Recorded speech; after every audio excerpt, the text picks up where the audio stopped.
So if you can keep fighting fucking 50-something-year-olds You don't think Tyson has a chance? and making a living at it, I think that Mike Tyson has a puncher's chance against anybody. Mike's 58 years old. You know what I mean? And Right. I hate doing this because Mike gets mad at me every time I do this, but Mike shouldn't be fighting. Dana White criticized the Mike Tyson 4H fight, Paul fight, saying there's no reason to hold back when it comes to this silly matchup. Tyson, who is 58 and hasn't fought in over 10 years, is going up against a 28-year-old in the peak of his career. Under any circumstances, a fucking almost 60-year-old man shouldn't be fighting a 27-year-old guy under any circumstances, even if it's Mike Tyson. So it's ridiculous. UFC boss Dana White didn't hold back when talking about JakePaul. He pointed out that Paul has a history of picking older, retired athletes for fights. Paul makes it seem like a real match, but it's really just a show. White didn't just criticize the fighters, he also called out the whole setup, saying it's just a money grab dressed up as a fight. He believes this so-called legendary fight is all fake, and he's calling it out for what it really is. God, no. When this fight happens, Tyson will be 58 years. I'm worried about him. Under any circumstances. He's looking at a fight between a 58-year-old legend and a 28-year-old YouTuber turned boxer who picks his opponents carefully to get easy wins. Dana's shock wasn't just obvious, it was almost like you could feel it coming. Forget about being a legendary fighter. They're protecting their golden goose, whatever. And I remember, it's so funny, I remember the Jan fight. I was like, oh, they're done with him. They're going to feed him to Jan. They don't think he's got it. Forget about being a legendary fighter for a moment. This guy is almost 60 with a body that's been through years of wear and tear. JakePaul's way of advancing his career shouldn't involve bringing retired icons back just so he can land a few punches for Instagram. This is where Dana really turned up the heat. He called out JakePaul's strategy, pointing out something we've all probably thought but didn't want to say out loud. Jake doesn't fight people he might lose to. Instead, he targets retired athletes or fighters who are way past their prime. Dana called out JakePaul for blatantly chasing clout. He pointed out that Jake's list of opponents, Tyron Woodley, Anderson Silva, and now Tyson, looks like a roll call from a retirement home. Dana made it clear that Jake isn't trying to prove himself as Tyson knocks out My Jake. biggest problem with the Jake Paul thing is, and how this plays out, is when he actually fought somebody who was a boxer, who had the same type of record he has, who is his age, Tommy, and who is his size, lost. Yeah. Dana didn't stop there. He dropped another bomb by bringing up the Showtime boxing situation. He also took a jab at Jake for his loss to Tommy Fury, making sure everyone remembered that detail. These guys, Jake needs Tyson and needs all these other people, because everybody's going to tune in to hope that Mike Tyson knocks him out. Right. They're not tuning in because they think Jake Paul's a great fighter and they want to see. When Jake faces someone his own age and skill level, he loses. Dana made sure to remind everyone of that, stressing how Jake's whole act falls apart when the competition is fair and even. If you are the world champion, there's no questioning who the best is, because you've already run through, the baddest people in the world in your weight class. And now I understand why you get annoyed by media, because I remember when Sugar Sean was coming up, and he was getting that there was this narrative that he was being protected. Dana's perspective cuts through all the fluff and gets to the heart of the matter.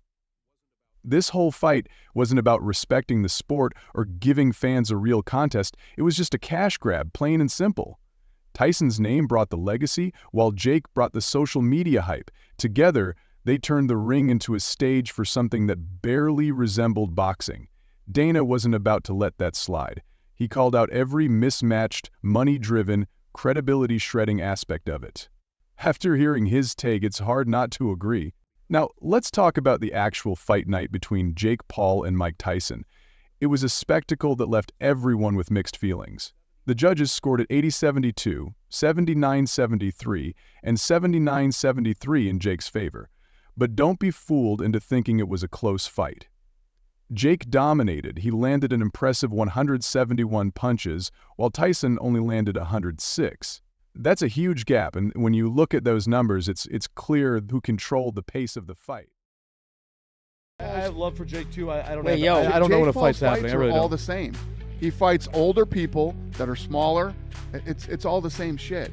And listen, the kid's doing his thing, but he lies about all this stuff. The problem is, it wasn't just that Tyson got outboxed by someone younger and faster. The real issue is that Tyson, at nearly 60 years old, was fighting someone who wasn't just a decade younger, but someone who had spent years cherry-picking easy opponents. Tyson landed fewer punches, his stamina was clearly struggling, and his body wasn't built for a fight like this. But despite all the disadvantages, Tyson hung in there. That's really the only credit you can give him. He didn't quit.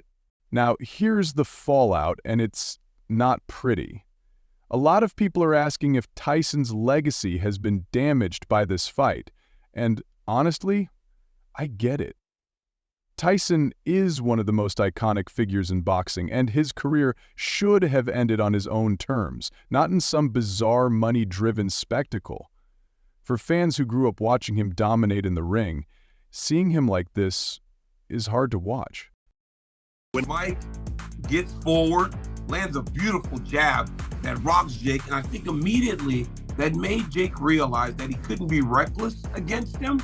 But then as time went on, he realized that that threat was not as present as he might have thought. You want to remember the prime Tyson, the one who knocked out opponents with explosive power, not the one struggling to keep up with a younger fighter. That's hard to accept, especially for longtime boxing fans who see this fight for what it really was, a cash grab. Honestly, it feels like a slap in the face to the history of the sport.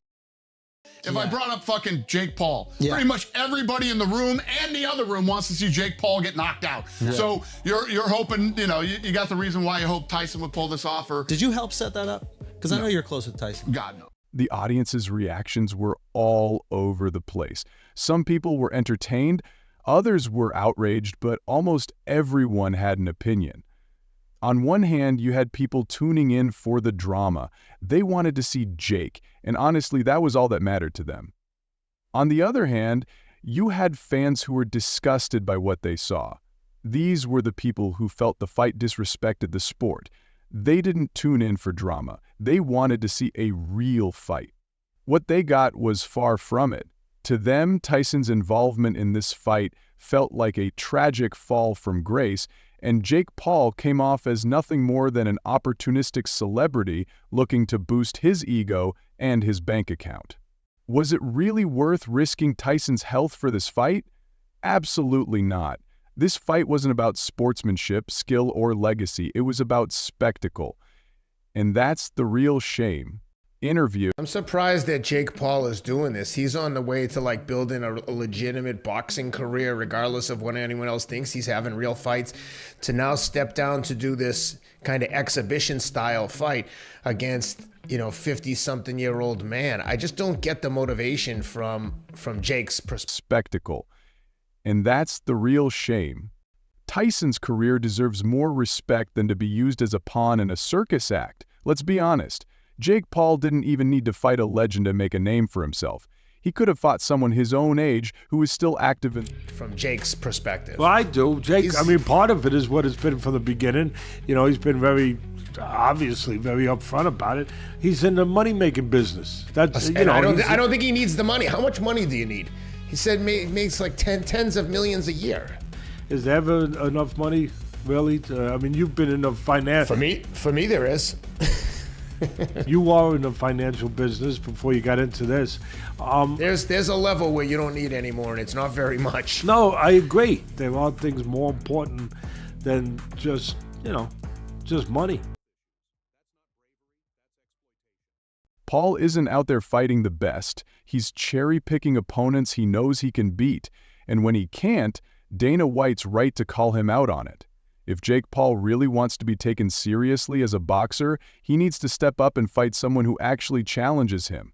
The aftermath of Tyson versus Paul raises serious questions about the future of boxing. Will more legends be dragged into the influencer boxing circus? Fighters and promoters are already questioning the integrity of the sport, and streaming platforms like Netflix are only fueling the spectacle instead of preserving boxing's tradition. For boxing to regain its credibility, it needs to get back to its roots and focus on real competition, not gimmicks. If the sport doesn't course-correct soon, it risks losing its respect and authenticity in favor of quick profits and viral moments, which could end up tarnishing the legacies of both fighters and the sport itself.